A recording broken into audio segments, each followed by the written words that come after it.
오늘 말씀은 예수 그리스도의 나심은 이러하니라 라는 말씀으로 말씀이 시작이 됩니다. 그러니까 예수님이 이 땅에 태어나시는 과정에 그 예수님 나심을 통해서 오늘 하나님이 우리 각자에게 주시는 하나님의 음성이 있는 줄 믿습니다. 오늘 그 하나님의 말씀을 저와 여러분이 함께 들을 수 있기를 바랍니다. 똑같은 말씀을 가지고 설교를 하지만 그 말씀이 적용되고 깨달아지는 바는 100명이면 100명 다 다르고 1000명이면 1000명이 다 다른 것이죠. 그런데 우리가 사랑방에서 주일날 전해진 말씀을 가지고 함께 나눌 때 보면요, 각자가 깨달은 바가 다르다는 사실을 우리가 경험하게 될 것입니다. 그걸 서로 나눔으로써 우리는 더 많은 은혜를 공유할 수 있고 서로 이렇게 말씀으로 살아가는 일들이 얼마나 행복한 것인가를 깨닫게 되는 것 같아요. 그래서 여러분이 그렇게 서로 말씀으로 잘 나누는 모습을 볼 때에 너무나 감사하고 더욱더 풍성한 그런 은혜의 자리가 되기를 간절히 소망합니다. 자, 예수님의 나심은 이러하다. 그 예수님의 나심이 오늘 우리에게 어떤 말씀을 주느냐. 18절 말씀에도 보시면 18절에 예수 그리스도의 나심은 이러하니라. 그의 어머니 마리아가 요셉과 약혼하고 동거하기 전에 성령으로 잉태된 것이 나타났다고 되어 있습니다. 여러분 한번 읽어보면 예수님의 어머니 마리아의 예수님 나시기 전이죠. 그 마리아가 요셉과 약혼을 했습니다. 약혼을 했는데 아직도 그 요셉과 마리아가 서로 함께 동거도 하기 전에 마리아가 임신을 한 것입니다. 그런데 그것은 오늘 보면 성령으로 잉태된 것이다 라고 표현을 했습니다. 여기서 볼 수 있는 것은 우리가 지난주까지 우리가 예수님의 족보를 보았습니다. 예수님의 족보를 보면 육신적으로는 아브라함과 다윗의 자손으로 예수님이 나셨다는 것이 앞에 우리가 17절까지 보았던 예수님의 족보입니다. 그 족보는 아브라함과 다윗의 자손이었습니다. 그런데 오늘 본문이 이러면서 이 예수님이 이 땅에 태어나는 사건은 물론 아브라함과 다윗의 후손으로 난 것은 분명하지만 그것은 육신에 계보된 것이죠. 그러나 그 아브라함과 다윗의 후손 가운데 수많은 사람들이 동일한 방법으로 육신의 후손으로 났지만 그리고 예수님도 그 아브라함과 다윗의 후손은 분명하지만 그러나 그분의 임신과 그분의 탄생은 그들과는 다른 방법으로 나시는데 그것이 무엇이냐? 성령으로 잉태가 되고 성령으로 나셨다는 것. 이것이 앞선 아브라함과 다윗의 많은 후손과 구별되는 차이점입니다. 다시 말하지만 예수님은 성령으로 잉태가 되었다는 것이죠. 이 18절의 말씀을 세번적으로 보니까 이렇게 기록해 놨습니다. 그의 어머니 마리아가 요셉과 약혼하고 나서 같이 살기 전에 마리아가 성령으로 잉태한 사실이 드러났다고 되었습니다. 그러니까 마리아가 성령으로 잉태한 것이 이제 입덧을 했던 아니면 또 배가 불러오던 그것이 드러나기 시작했다 하는 것이죠. 여러분, 우리 예수님처럼 우리도 이 땅에 부모의 부모를 우리가 빌어서 이 땅에 태어납니다. 저는 한 가지 집안에서 또 여러분은 또 김씨 집안에서 박씨 집안에서 나름대로 여러분의 부모의 몸을 입고 이 땅에 태어납니다. 예수님도 다윗과 아브라함의 후손의 몸을 입고 이 땅에 태어난 것은 분명합니다. 그러나 그분이 진정한 예수님이 되기 위해서는요, 그분은 성령으로 잉태되셨고 또 성령으로 살아왔다는 사실입니다. 마찬가지로 우리가 이 땅에 살아오면서 내가 태어나기로는 한가로 또 여러분 박씨로 이씨로 이렇게 태어난 것은 우리가 선택하지는 않았지만 분명히 우리는 그 길로 태어났고 살아왔습니다. 그러나 진정 우리가 하나님의 사람이 되기 위해서는 오늘 예수님처럼 성령으로 내가 다시 태어나야 한다는 사실을 오늘 말씀 우리에게 전개해 주고 있습니다. 여러분 교회를 다녀도 여러분이 교회를 몇 년이나 다니고 집사도 되고 목사도 되고 장로도 되고 군사도 되지만 여러분 그게 중요한 게 아닙니다. 정말 중요한 것은 내가 신앙을 가져서 무엇보다 신앙생활을 한다는 것은 내가 교회를 다닌다는 것이 아니라 교회에 나와서 내 안이 성령으로 잉태되는, 성령으로 새롭게 태어나는 그런 삶이 내게 주어져야만이 진정한 하나님의 백성으로의 삶이 시작이 된다 하는 것입니다. 여러분 안에 성령이 임하는 역사가 일어나기를 간절히 소망합니다. 내가 아무리 훌륭한 믿음을 가진 그런 부모 가정에서 태어나고 그렇게 훌륭한 믿음을 가진 부모에 의해서 교육을 받고 자랐다 할지라도 그 배경이 우리의 믿음을 대신해 주지는 않는다는 것이죠. 우리의 부모가 아브라함보다 모세보다 더 큰 믿음을 가지고 아브라함보다 모세보다 더 철저하게 내게 신앙교육을 시켰다 할지라도 여러분 중요한 것은 내 영에 성령이 임하지 않으면, 내 영이 성령으로 잉태되는 사건이 일어나지 않으면, 그것이 드러나지 아니하면 우리는 진정한 성도라 할 수 없다는 것입니다. 이것이 예수님의 나심을 통해서 제일 먼저 우리에게 주시는 말씀입니다. 여기서 우리가 한 걸음 더 나아가서 중요한 사실은, 여러분 마리아가 요셉과 약혼을 했습니다. 그런데 이들은 서로가 합방도 하기 전에 마리아가 잉태되는 사건이 드러나 버렸습니다.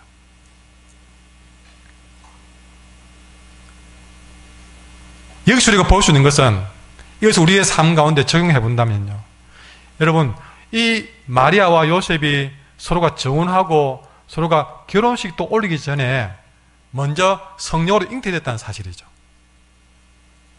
이건 우리에게 뭘 말씀해 주느냐, 여러분 그들이 정혼을 하고 결혼식도 올리기 전에 뭔가가 이루어지기 전에 성령으로 잉태됐다는 것이죠.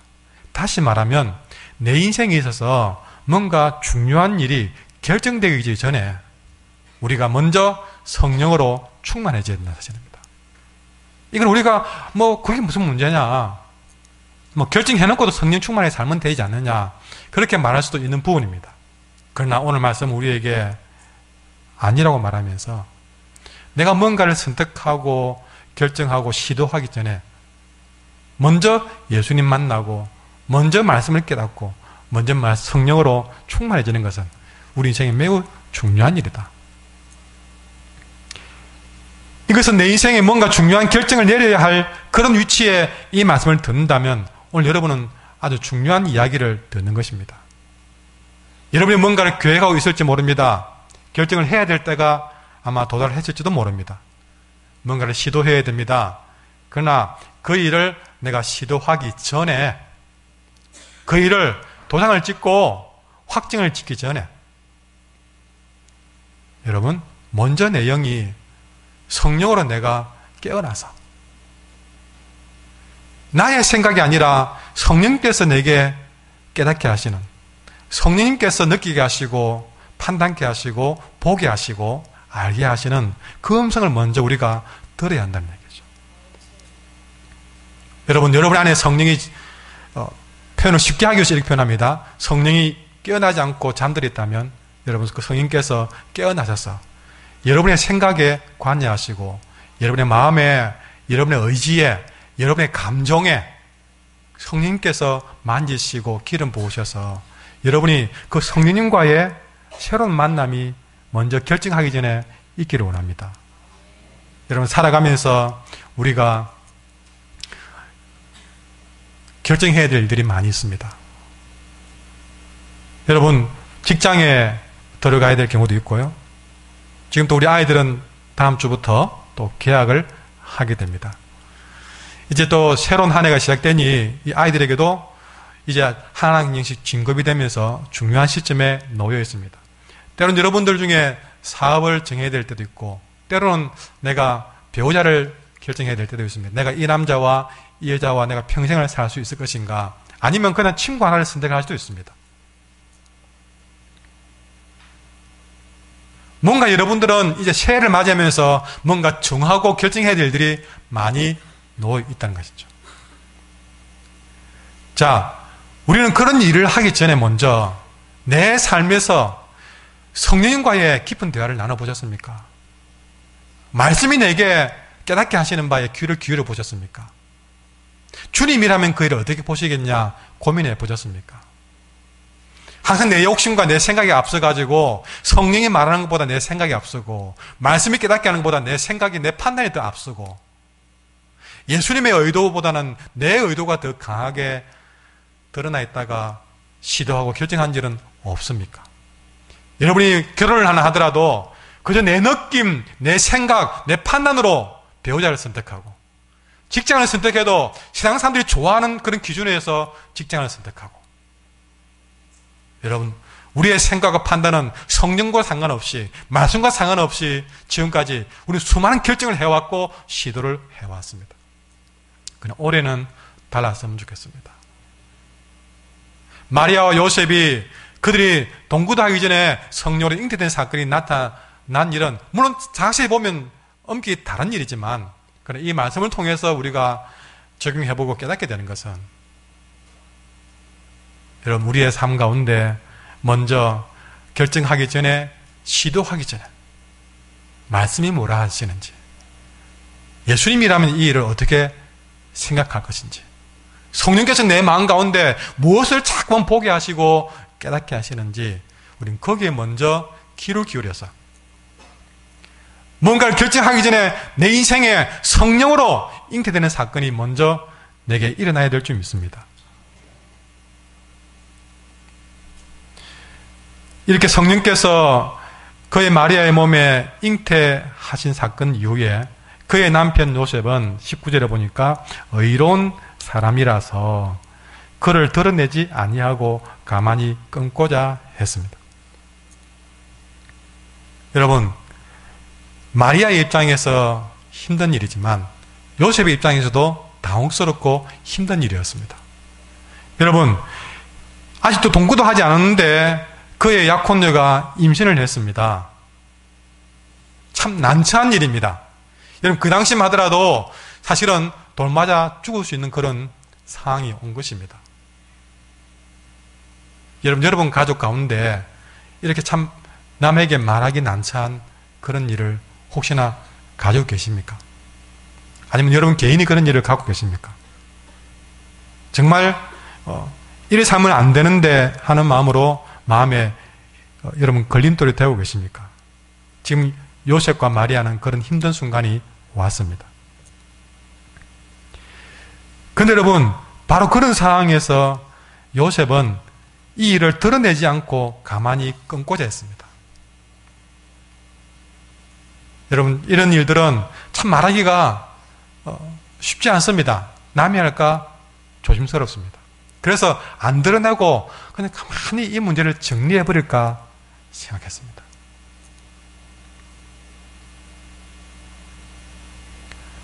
임신한 줄도 모르고 약을 먹었습니다. 너무나 감기 걸려서 약을 먹었는데 그 독한 약을 다 먹고 나니까 임신을 했다는 거예요. 두려움이 몰려옵니다. 어찌 될까?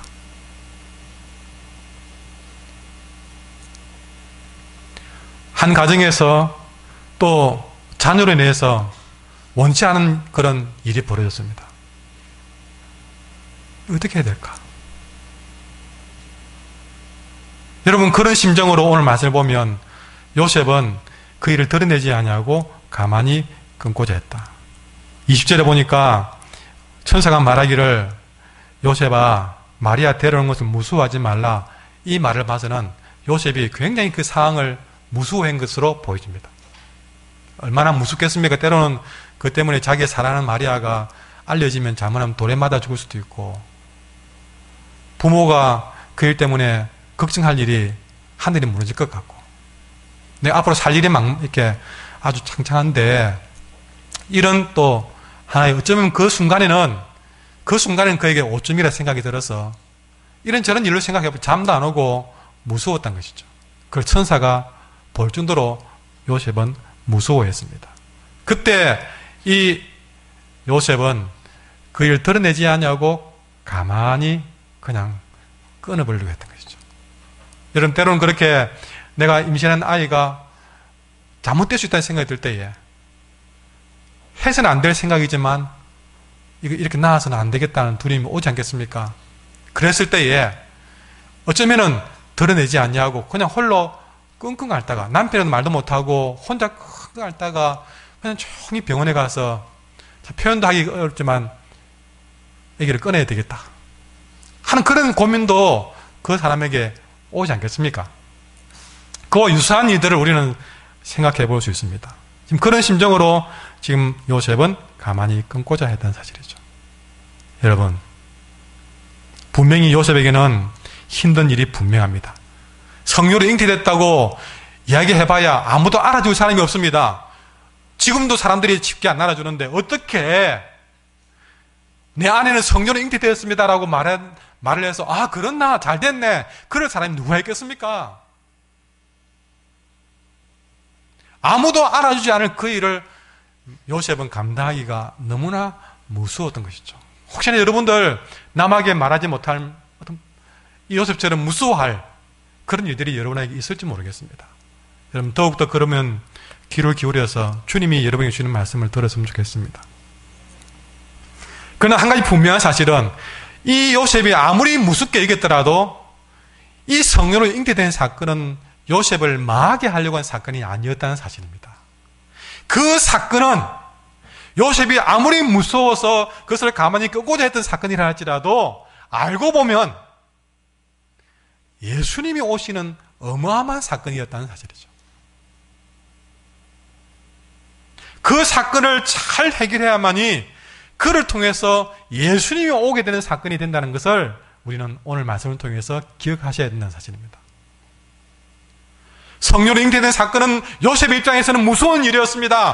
홀로 감당하기는 참으로 힘들어서 그냥 가만히 숨겨두고 싶고 끊어버리고 싶은 그런 일이었습니다. 그러나 하나님은 그를 그렇게 무섭게 몰아세워서 그를 죽이는 것이 아니라 그의 가정에 예수님이 오게 하는 사건을 준비하고 있었던 것이죠. 우리가 지난번에 한 2주간을 통해서 예수님의 족보를 보았지만 여러분 육신으로 이어지는 예수님의 족보만 보더라도 그냥 순탄하게 된 것이 없습니다. 수많은 범죄와 실수와 허물과 아픔과 사건을 겪으면서 여러 번 예수님이 오지 못할 그런 그 계보를 통해서 오지 못할 위험한 사건들이 얼마나 많은지 모릅니다. 그러니 예수님의 족보만 보더라도 그 족보에는 피가 철철 넘치는 그런 상황 가운데에서 드디어 기적같이 예수님이 오게 되는 사건을 우리가 예수님의 족보를 통해서 보았습니다. 여러분, 내 마음에, 내 인생에, 우리 가정에 주님이 오시는 사건이 쉽게 오지 않습니다. 예수님의 족보도 말씀해 주듯이 오늘 요셉에게도 말씀해 주듯이 그는 아마 10달 동안 말도 못하고 그 냉가슴을 앓으면서 믿음은 가졌지만 그 가슴이 얼마나 아프고 불안하고 무섭고 두려웠겠습니까? 그런 과정을 거쳐서 드디어 예수님이 그 땅에 태어나는 역사가 일어났다는 사실이죠.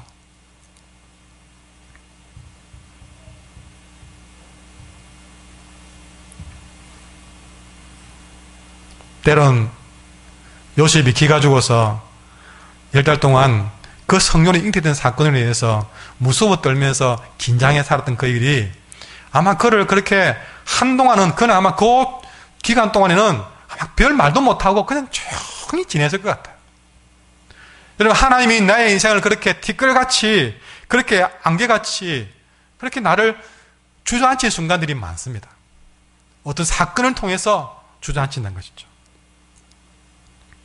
그러나 우리 주님은 형통한 아무 일 없는 그런 좋은 상황을 통해서 오시지 않고 이렇게 요셉을 긴장하게 만들고 때론 무서움에 떨게 만들었지만 바로 그 낮고 낮은 상황을 통해서 어마어마한 역사를 이루어 가셨고 드디어 그를 통해서 주님이 이 땅에 오시게 했습니다. 나를 세상에 그런 구렁텅이로 몰아넣더라도 여러분 오늘 이 요셉의 사건을 통해서 우리 낭망치 않아야 될 것입니다. 왜 나를 이렇게 무섭게 만드느냐? 왜 나를 힘들게 만들었냐, 그런 고민이 오더라도 여러분, 우리가 그런 상황 가운데 우리는 주님의 뜻도 모르고 혹시나 모르고 그걸 드러내지 않고 가만히 끊고자 하는 생각이 더 많았을지 모릅니다. 왜 내게 그런 일이 나느냐, 그런 일이 없으면 좋겠다, 끌어내고 싶은 순간이 많을지 모릅니다. 그러나 그 감당지 못할 성령의 잉태 사건 잘 참고 감당하니까 그를 통해서 예수님이 오는 역사를 보게 되듯이 저와 여러분도 그런 역사를 보게 될 줄 믿습니다. 그런데 이 일을 그냥 가만히 기다린다고 해서 되는 일이 아니었습니다. 오늘 중요한 한 가지를 우리에게 깨닫게 하시는데 그 답이 20절에 나와 있습니다. 한순간에는 요셉은 어려운 사람이라서 이 문제를 가만히 끊고자 했더랬습니다. 여러분, 사람이 이런 생각 저런 생각 왜 못하겠습니까? 가만히 끊고자 했던 것은 분명합니다. 그러나 20절에 보니까 요셉은 그 상황에서 어떻게 했느냐, 이 일을 생각할 때, 성경은 그걸 그대로 기록해 나왔습니다. 이 일을 생각했던 것이죠. 이것이 요셉이 그 무서운 일들을 감당해낼 수 있는 첫 번째 비결이라는 것이죠. 그게 뭐냐, 처음에는 그 일로 인해서 드러내지 않고 가만히 끊고자 했지만 한 번 더 요셉이 끊어내지 않고 생각을 해봤던 것입니다. 요셉이 정말 잘한 것, 어쩌면 그도 기억지 못할 일일지 모르지만 요셉이 되돌아보니까 정말 잘한 것이 바로 이것입니다. 그 일을 한 번 더 생각해봤던 것이죠. 생각해보지 않고 그냥 끊어버렸더라면, 마리아를 끊어버렸더라면 어쩌면 예수님이 오지 못할 사건이 되고 말았을 것입니다. 그러나 그 일을 요셉은 한 번 더 생각을 한 것이죠. 여러분, 요셉이 한 번 더 생각해 봤을 때, 한 번 더 그 일을 두고 결정하기 전에 기도해 봤을 때에, 그때 주의 사자가 현명하여 이르시되, 그 일을 생각할 때에 주의 사자가 나타나서 답을 주었습니다. 다윗의 자손 요셉아, 네 아내 마리아 데려오기를 무서워하지 마라. 끊어내지 마라. 너가 생각했던 거 그거 안 맞다. 그러지 마라. 그에게 잉태된 자는 성령으로 된 것이다. 여러분, 이렇게 한 번 더 생각하니까, 한 번 더 기도해 보니까 이렇게 주의 사자가 말씀해 주었습니다. 여러분, 이처럼 영적으로 많은 생각을 하고 영적으로 문제를 풀어보기 위해서 한 번 더 기도하는 사람에게는요, 하나님이 주는 답이 있습니다.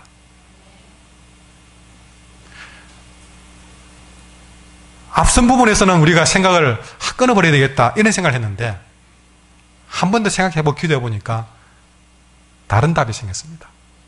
왜냐? 그렇게 생각하고 기도하고 기다리는 자에게는 주님이 답을 주기 때문에.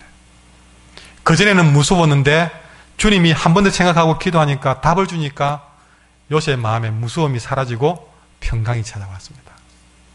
여러분, 우리가 그때 또 오는 생각으로 행동해버리면요, 계속 무섭고 염려되고 근심되고 걱정됩니다. 그러나 그 문제를 놓고 한 번 더 생각하고 기도하면 하나님이 답을 주시고, 그러면 그 무서움이 평강으로 바뀐다. 여러분, 동구도 하기 전에 잉태한 마리아를 인간적인 생각으로 보니까 끊어내야 되겠다. 끊어내려면 어떤 방법으로 끊어내지? 이런 생각밖에 나지 않습니다. 그러나 성령으로 한 번 더 생각하면서 기도한 사람은요, 인간의 답이 아니라 하나님의 답을 얻음으로써 여러분 전혀 다른 삶을 사는 것을 요셉을 통해서 보게 됩니다. 여러분 기억하십시오. 사탄도 딴 데서 역사하지 않습니다. 사탄도 여러분의 생각 속에서 역사합니다. 마찬가지로 하나님도 다른 데서 역사하시지 않습니다. 우리의 생각 속에서 역사합니다. 그런데 여러분, 사탄의 생각은 끊어버리는 생각을 줍니다. 그러나 하나님의 생각은 성령으로 잉태하는 생각을 주십니다.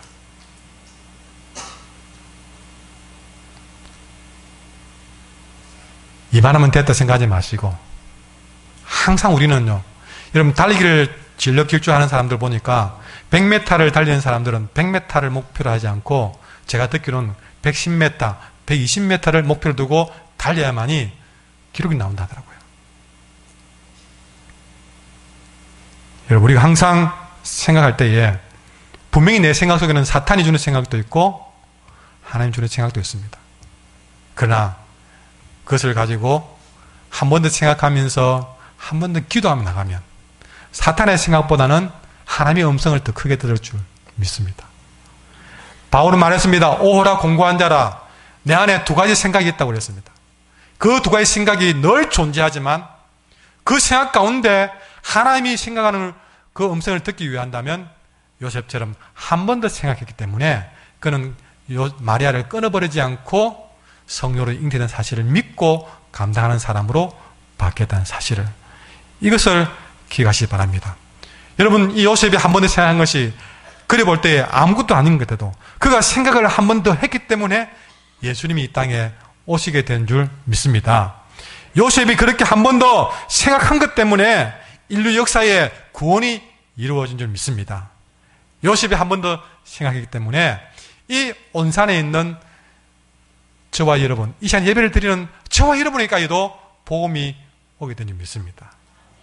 아마 어쩌면 여러분은 오늘 그런 요셉에게 밥 한 끼 내야 될지 모르겠습니다. 만약에 그가 생각해보지 않고 마리아를 끊어버렸다면,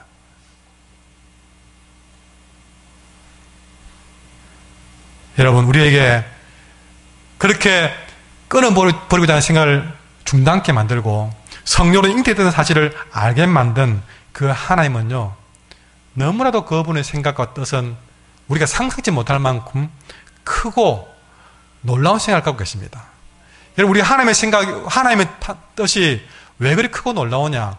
여러분, 우리 하나님께서 항상 무슨 일을 하더라도 그냥 하는 일이 없고, 다 우리가 호흡 하나 하는 것도 주님이 하나님이 생각하시고 주시는 것인 줄 저는 믿습니다.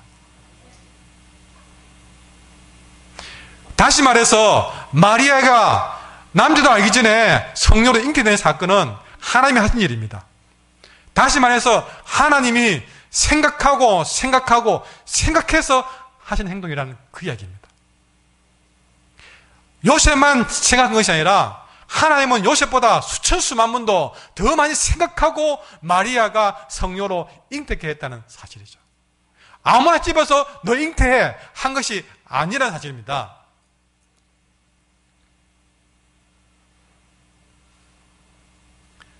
여러분 IQ가 얼마나 되십니까?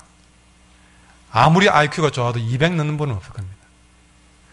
우리 하나님의 IQ는 1000만, 억만이 넘으십니다. 무슨 말입니까?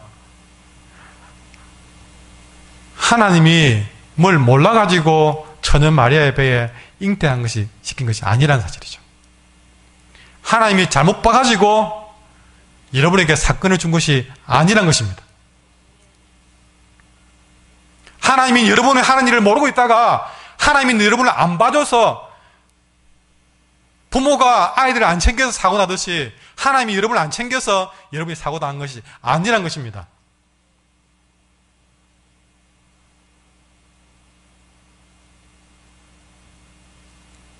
어쩌면 수천 수만 번도 더 생각하고 생각해내신 크고 의로운 결정이 어쩌면 여러분에게 일어난 사건일 수도 있습니다.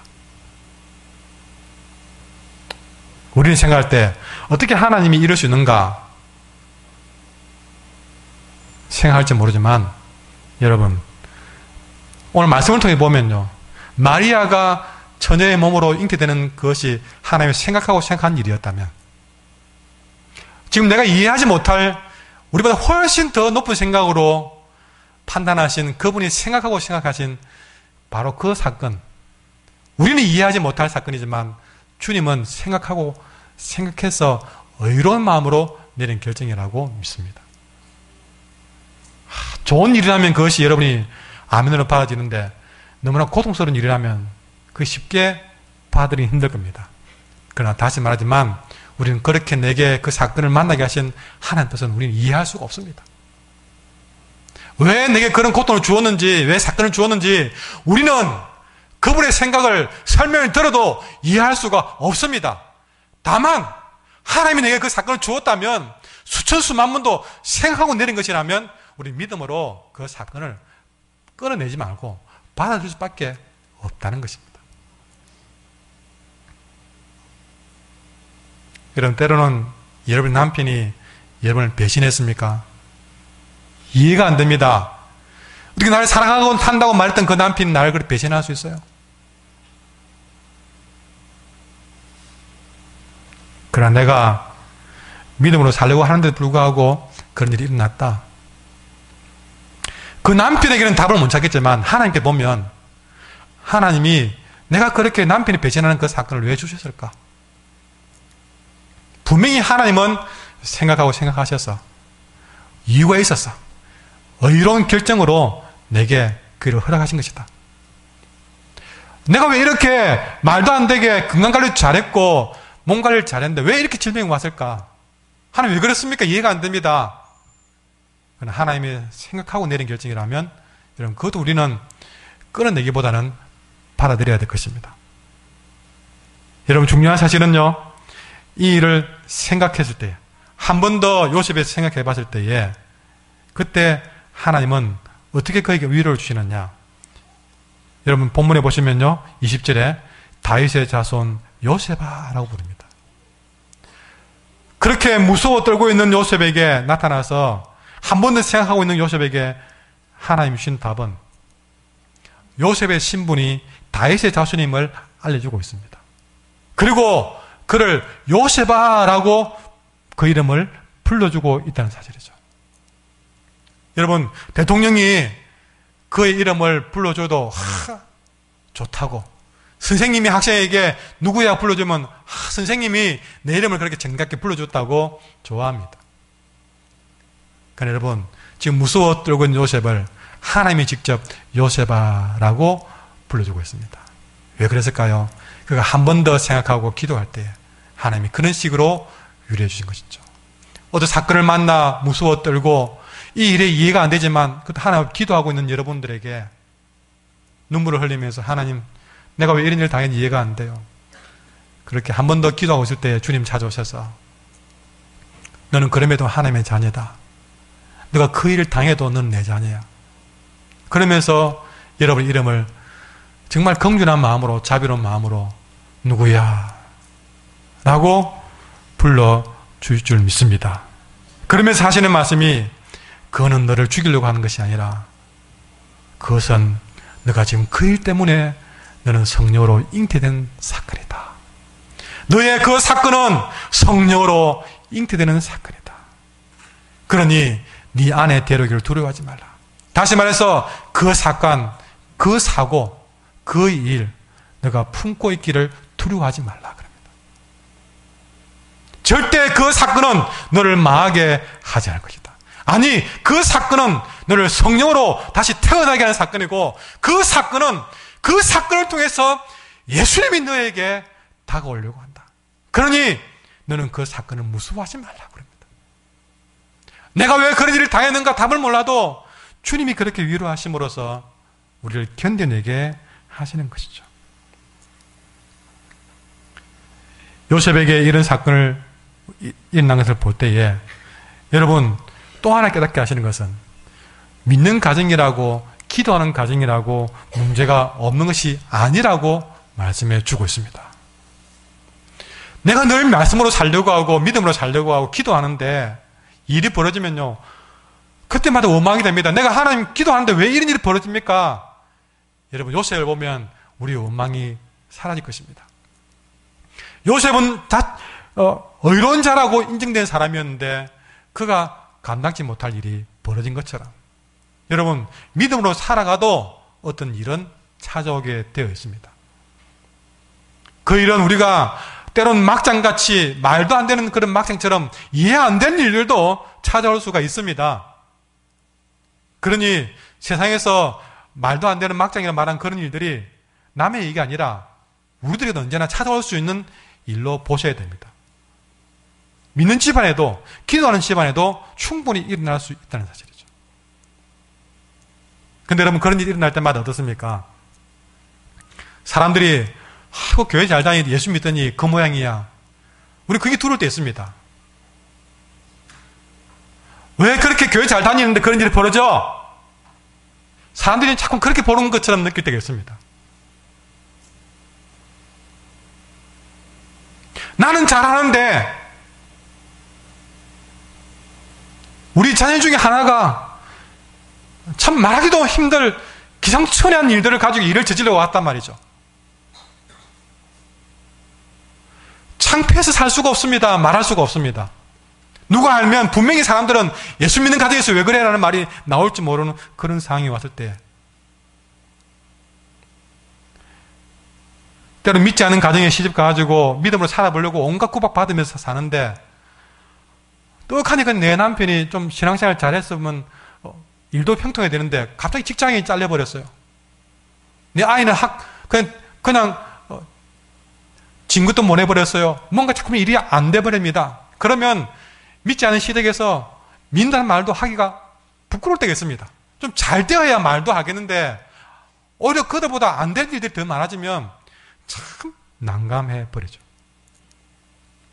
그러나 그것 때문에 우리가 자꾸 드러내지 않으려고 하고 그것을 그냥 끊어버리려고 하고, 여러분, 우리의 마음은 그런 마음이, 인간적인 마음은 그렇지만, 그러나 다시 말하지만 그렇게 요셉이 끊어버렸다면 예수님이 오지 못한 것처럼 우리도 그런 상황이 부끄럽다고 그냥 드러내지 않고 끊어버리고 묻어버리고 숨어서 그렇게 인간적인 방법으로 해결해버리면, 여러분, 문제는 해결되고 덮어질지 몰라도 중요한 것은 예수님이 그 가정에 오지 못한다는 사실입니다. 우리는 그 문제를 두려워해서는 안 됩니다. 물론 힘든 일이겠지만 그 문제보다도 내가 그 일 때문에 예수님이 오지 못하는 사건을 더 두려워하셔야 됩니다.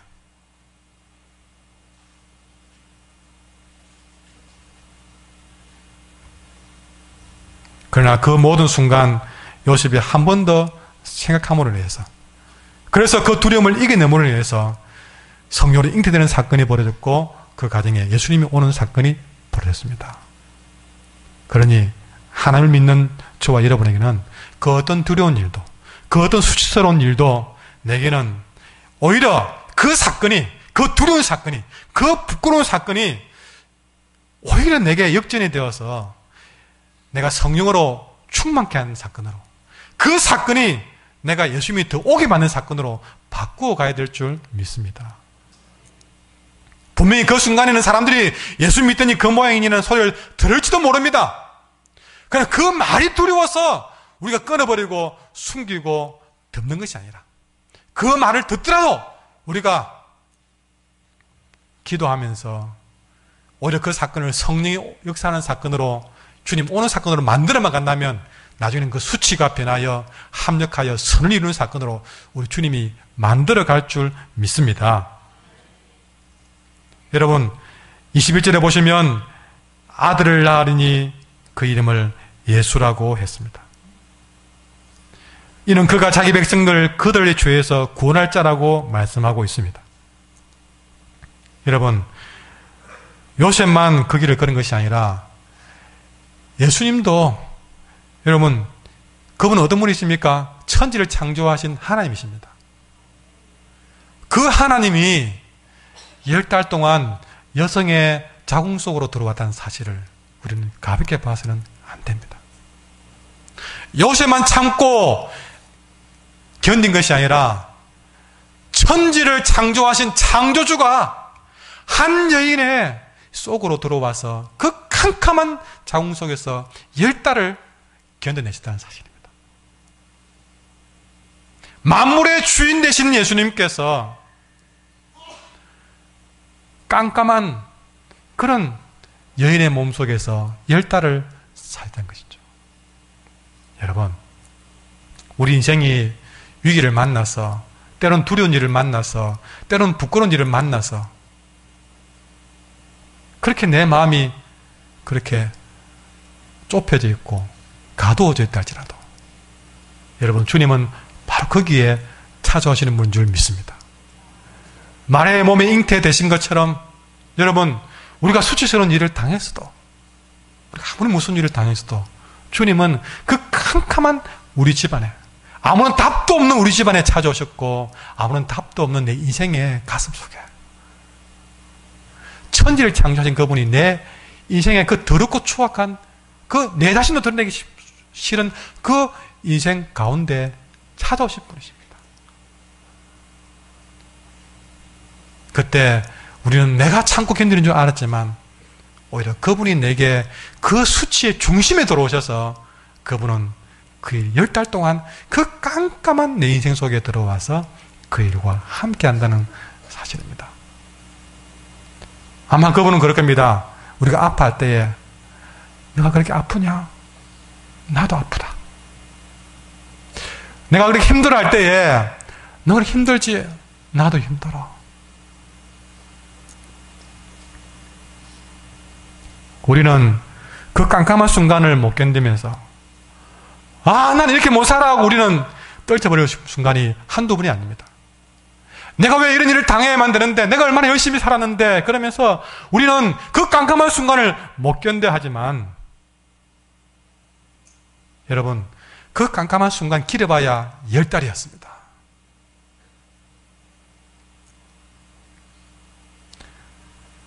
우리 주님은 10달을 다 채우고 이 땅에 태어나셨습니다. 우리가 그 깜깜한 고난의 순간 내 혼자가 아니라 주님도 함께 다 태우고 다 감당하고 드디어 그 깜깜한 자궁에서 태어나는 역사가. 여러분, 우리가 그 깜깜한 인생의 순간 못 살겠다고 우리는 끌어버리지 않냐고, 주님과 함께 그 깜깜한 순간을 견뎌내고 이겨냈을 때에 여러분, 드디어 그 깜깜한 자궁을 열고 이 땅에 응애하고 태어난 순간에 이제는 더 이상 깜깜한 역사가 아니라 그 순간에 새로운 세계가 그 아이 눈에 보이는 것처럼 여러분, 견뎌낸 그 자에게 주님과 더불어서 영광스러운 순간을 합력하여 선을 이루는 역사를 우리는 곧 보게 될 줄 믿습니다. 그렇게 견뎌내고 주님이 새롭게 태어나는 순간, 여러분, 그때는 그 깜깜함을 이겨내고 승리하면서 그 주님의 권세와 더불어서 온 천하를 함께 가지는 역사가 일어나게 될 줄 믿습니다. 때론 빛으로 인해서 깜깜한 사건 가운데 계십니까? 때론 육신의 질병과 사건 때문에 여러분 인생의 깜깜한 순간을 맞이했습니까? 그 때문에 여러분 티끌처럼 부끄러워지고 낮아졌습니까? 그러나 바로 그 순간에 주님이 그 현장에 찾아왔다는 사실을 여러분은 경험할 수 있기를 바랍니다. 여러분, 중요한 것은요, 22절에 보면 그 예수는 자기 백성을 그들의 죄에서 구원할 뿐이라고 말씀하고 있습니다. 왜 그분이 그 깜깜한 현장에 찾아왔느냐? 그 백성을 여러분 그 깜깜한 현장에서 죄에서 구원하기 위해서 바로 우리의 죄의 중심까지 들어와서 역사하신 분이라는 사실입니다. 여러분, 우리 예수님은 우리를 죄에서 구원하실 분입니다.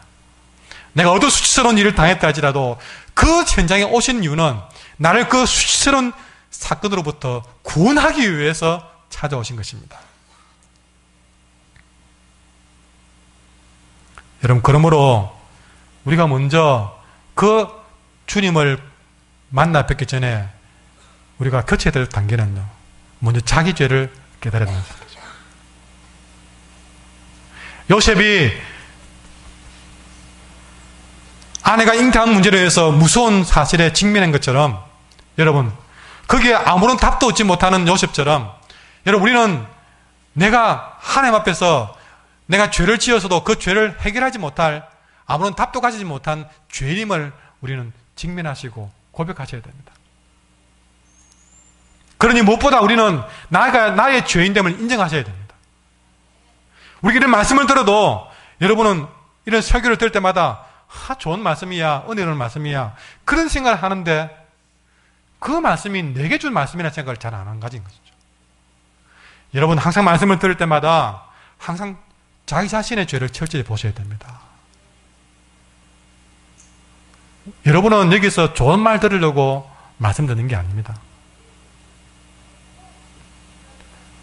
그런데 우리 말씀을 들으면서 때로는 이 말씀은 누구에게 주는 말씀이야 라고 딴 사람 생각하는데, 여러분, 우리가 말씀을 들으면서 혹시 사랑방에서 말씀을 적용하시면서 기억해야 될 원리는 뭐냐면요. 말씀은 전부 다 자기에게 준 말씀이고 그 말씀은 자기 자신에게 적용하셔야 됩니다. 혹시나 말씀을 나누면서 내가 그 말씀 들으니까 뭐 집사가 생각이 나서 그러지 마세요. 아주 잘못된 깨달음입니다. 그 말씀의 찔림은요, 그 말씀을 내게 주신 말씀이기 때문에 내가 찔리는 겁니다. 말씀을 가지고 철저히 자기 자신을 봐야 됩니다. 자기 죄를 봐야 됩니다. 자기에게 적용하셔야 됩니다. 그렇게 자기의 죄를 보았을 때에 비로소 나의 그 죄 문제를 해결하고 구원하기 위해서 오신 예수님을 보시게 된 것이죠. 여러분, 예수님은 이 땅에 죄의 문제를 해결하기 위해서 오신 분입니다. 예수님이 사시면서 병자도 고치고 500여로 5,000명도 먹이고 그러니까 우리가 생각할 때는 예수님은 떡도 주고 우리를 가난해서 구원해주고 질병에서 구원해주고 그런 분들은 믿습니다. 물론 맞죠. 우리 예수님은 가난해서도 우리가 구원해주시는 분이고 질병으로부터도 구원해주시는 분은 분명합니다. 그러나 그분이 오시는 진짜 목적은 그것이 아니었습니다. 오늘 본문에 분명히 말씀했습니다. 여러분, 예수라 하라 그러면서 그분은 자기 백성을 여러분 가난과 질병에서 구원할 자라고 했습니까? 아닙니다. 분명히 오늘 성경은 그의 백성을 그들의 죄에서 구원할 자라고 말씀하고 있습니다. 그러니 예수님이 오신 목적은 우리를 가난에서도 질병에서도 구원해 주겠지만 그거는 그분의 본래 목적이 아니라는 것이죠. 그러려면 그분은 굳이 이렇게 마리아의 몸에 성녀로 잉태 안 되어도 구약시대에 마리아가 잉태 안 해도 홍해를 가르신 분입니다. 그래 안 해도 하늘에서 만나를 내려주신 분입니다. 그러니 여러분, 주님이 오시는 목적이 뭔지를 분명히 아셔야 됩니다. 우리는 교회를 다녀서 자꾸만 질병 문제 해결해달라고 가난 문제 해결해달라고만 그것만 매달리는데 여러분, 주님의 참 목적은 우리를 죄에서 구원하기 위해서 왔다. 그 죄에서 구원한 분임을 깨달으려면 내가 진정한 주님이 아니면 해결받지 못할 죄인이라는 사실을 깨달아야만이 그 주님을 제대로 만날 수가 있다는 것입니다. 여러분, 하나님과 내 사이를 가로막고 있는 이 죄의 장벽, 이것을 제거하기 위해서 예수님이 굳이 처녀의 몸에 성녀로 잉태되신 것입니다.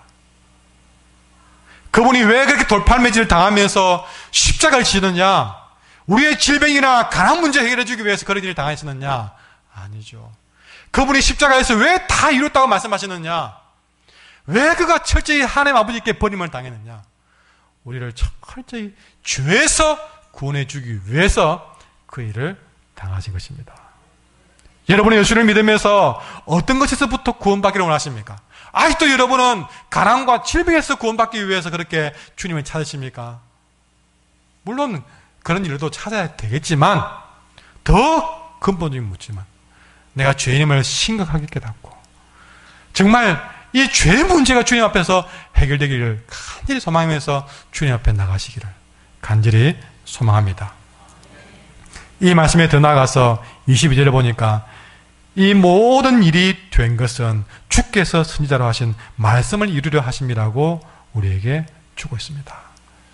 여러분, 하나님은 우리에게 성경을 통해서 수많은 말씀을 주셨습니다. 마찬가지로 오늘 이 마리아가 성녀로 잉태된 사건, 이것이 다름이 아니라 말씀을 이루려는 사건이었다. 이 22절과 23절에 보면 이것은 나중에 보시면 이사야 7장에서 나온 말씀인데 이미 이사야가 이 일을 예언한 것이죠. 어떻게 해요? 보라, 처녀가 잉태해서 아들을 낳을 것인데 그 잉태한 아들의 이름은 임마누엘이라 하리라. 이미 이사야가 오래전에 예언을 한 것이고 약속한 것이라는 것이죠. 그런데 지금 마리아가 잉태된 것은 우연하게 된 것이 아니라 하나님의 말씀을 이루는 사건이라는 것이죠. 요셉이 아내의 문제로 무서워했지만 그 무서운 사건이 우연한 것이 아니라 하나님의 말씀을 이루려는 사건이었다 하는 것입니다. 여러분, 우리의 일에, 우리의 살아가는 일들에 어떤 일들이 그냥 갑자기 일어난 것처럼 보이지만 여러분, 내가 형통해도, 내가 때로는 막혀도, 내가 때로는 시를 만나도 여러분, 그 사건을 통해서 무엇을 하시려느냐? 그 사건을 통해서 말씀을 이루려고 하시는 것입니다. 여러분, 하나님의 말씀은 축복의 말씀입니다. 그 축복의 말씀을 이루기 위해서 때로는 내게 그 무서운 사건도, 그 이해되지 못할 사건도 만나게 하신 것입니다. 그러니 우리가 이런 어려움을 당할 때 말씀을 찾아가면, 말씀에서 우리가 귀를 기울이고 답을 찾으면 거기서 바로 답이 나오는 것이죠. 내가 어떤 어려움을 당했는데 여기까지 올 때까지는 내가 왜 그런 일을 당했는지 알지 못하고 왔습니다. 그러나 예배를 들으면서 말씀을 들을 때에 그 말씀을 이루기 위해서 내가 그 사건을 주었구나. 여러분 그렇게 답을 얻어갈 수 있기를 바랍니다. 문제는 다를 수 있습니다. 그러나 결국에는 그 각자의 문제는, 저의 문제든 여러분의 문제든 그 모든 것들은 하나님이 약속하신 그 말씀을 이루어가는 과정인 줄 믿습니다. 그러니 여러분, 우리는 내게 일어난 그 말씀을 이루려는 사건인 줄 믿는다면 24절 말씀 같이 읽도록 하겠습니다. 시작. 요셉이 잠에서 깨어 일어나 주의 사자의 분부대로 행하여 그의 아내를 데려와서. 여러분, 이것이 성령이 역사하는 사건이고, 그가 처음에는 무서운 사건이라서 가만히 끊어버리고 했지만 알고 보니까, 좀 더 생각해보고 기도해보니까 그것이 성령의 역사하는 사건이고, 주님이 오는 사건이고, 말씀을 이루는 사건이고, 하나님이 기쁜 뜻을 가지고 축복하기 위해서, 우리를 죄에서 구원하기 위해서 하는 사건임을 깨달았을 때에 드디어 요셉은 잠에서 깨어나서 주의 사자의 분부대로 행하기를 시작했습니다. 여러분, 우리가 이런 하나님의 말씀을 깨달았다면, 그 말씀을 이루려면 우리는 잠에서 깨어나 세상에 나와서 이제는 그 말씀을 적용하고 실천해야 될 줄 믿습니다. 마치 요셉이 잠에서 깨어나서 사자의 분부대로 행한 것처럼 주의 말씀대로 살아가야만이 말씀이 이루는 사건, 예수님이 오는 사건을 우리는 현장에서 경험하게 될 줄 믿습니다. 여러분, 그 말씀이 어떤 말씀이든 우리는 순종하십시오. 그 말씀을 적용하십시오. 그렇게 적용했을 때에 여러분 24절에 보시면요, 요셉은 그의 아내를 데려왔지만 아들을 낳기까지 동침하지 않았습니다. 철저하게 말씀을 이루기 위해서 자신의 삶을 그렇게 지켜낸 것이죠. 때로는 말씀을 적용하기 위해서는요, 10달 동안 그의 아내를 데려오고도 동침하지 않았던 것처럼 정말 우리가 그 말씀을 적용하는 일들이 힘들 수 있습니다. 그러나 철저하게 끊임없이 견뎌내면서 그 말씀을 지켜낼 때에, 그렇게 말씀을 지켜내는 자를 통해서 여러분, 이름을 예수라는 자가 나는 역사가 일어나게 될 줄 믿습니다. 이제 말씀을 매듭하면서 제가 지난번 예수님의 족보 얘기 가운데서 창세기에 나오는 유다의 얘기를 하고 이 말씀을 맺고자 합니다. 여러분, 야곱의 아들 가운데 유다가 아닌데, 이 유다 이야기를 보면요, 그의 며느리 다말과 좋지 못한 관계를 맺은 것을 우리는 여러 번 들었습니다. 그런데 그 일을 알려면요, 하나 아셔야 될 것이 있는데, 구약에는 계대 혼인법이 있습니다. 그게 뭐냐면 형제가 있는데 형제가 혹시나 먼저 죽게 되면 그의 아내를 다른 형제가 이제 돌보게 됩니다. 그런데 유다의 첫 아들이 그렇게 죽은 것입니다. 그 며느리가 다말인데, 그래서 그 계대 혼인법에 의해서 다른 아들에게 그 첫 며느리를 이제 계대 혼인법에 의해서 주게 됩니다. 그 아들도 죽게 되는 것이죠. 또 다른 아들을 주었는데 그 아들도 또 죽어버렸습니다. 여러분이 유다라면 나머지 아들에게 다말을 주고 싶겠습니까? 혹시나 생각에 또 다말을 넷째에게 주면 넷째까지도 죽게 되는 생각이 아닌가? 참 기가 막힌 며느리가 바로 다말입니다. 흔히 말하는 집안 다 말아먹는 며느리라고 비난할 만한 그런 상황이 되고 말았습니다. 근데 반대로 다말의 입장에서 볼 때는요, 일부러 그랬겠습니까? 첫째 남편이든 둘째 남편이든 셋째 남편이든 일부러 그랬겠습니까? 오히려 자꾸 자기가 연결되는 남편마다 죽어나가니까 그 마음에 사탄이 이상한 마음을 주지 않겠습니까? 꼭 내 때문에 그런 것처럼 느끼게 만든 것이죠. 이런 상황에서 마음을 어떻게 편하게 가는 것은 성령의 능력 아니면 힘든 일이었습니다. 거기다가 시아버지와 동침해서 아들을 낳겠다고 하니까 누가 이해를 하겠습니까? 그러나 바로 이것이 구속사이고 바로 그것이 그 이름 예수를 낳는 사건이었습니다. 더 나아가서 온 인류를 죄에서 구원하는 일이었다는 사실이죠. 그렇게 난감한 순간이 왔을 때에 여러분 다말은 어쩌면 자기 처지를 비관해서 죽고 싶다는 생각이 아마 그의 마음에 들었을지 모릅니다.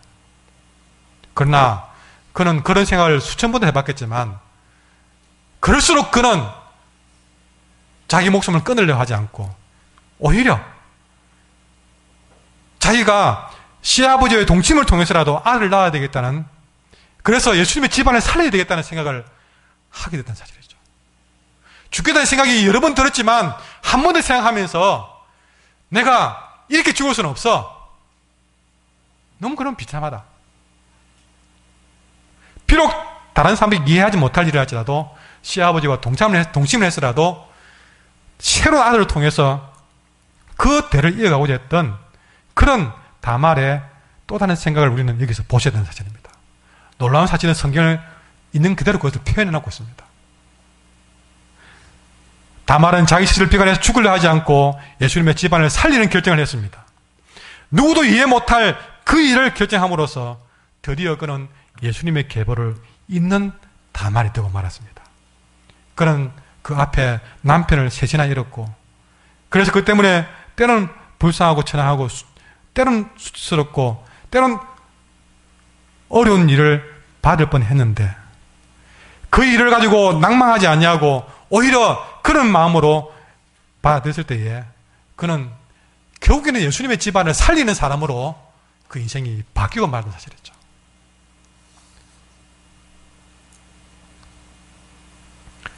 여러분 생각해보면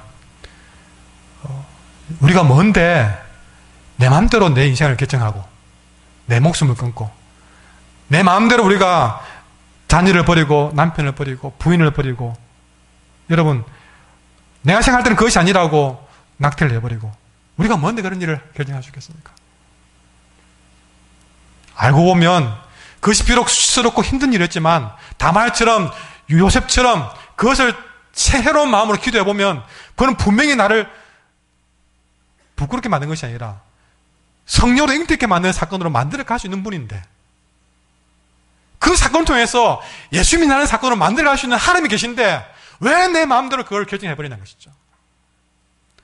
그보다 더 수치스러운 일을 당해도, 그보다 더 절망스러운 일을 당해도 여러분 우리는 그것 때문에 가만히 끊는 인생이 아니라 그럴수록 더욱더 한 번 더 기도하면서 그것이 내게 예수님이 오는 사건으로 만들어 가야 되는 인생인 줄 믿습니다. 때로는 내 가정에 원치 않는 장애를 줄 수도 있습니다. 그것이 나를 힘들게 할 수도 있습니다.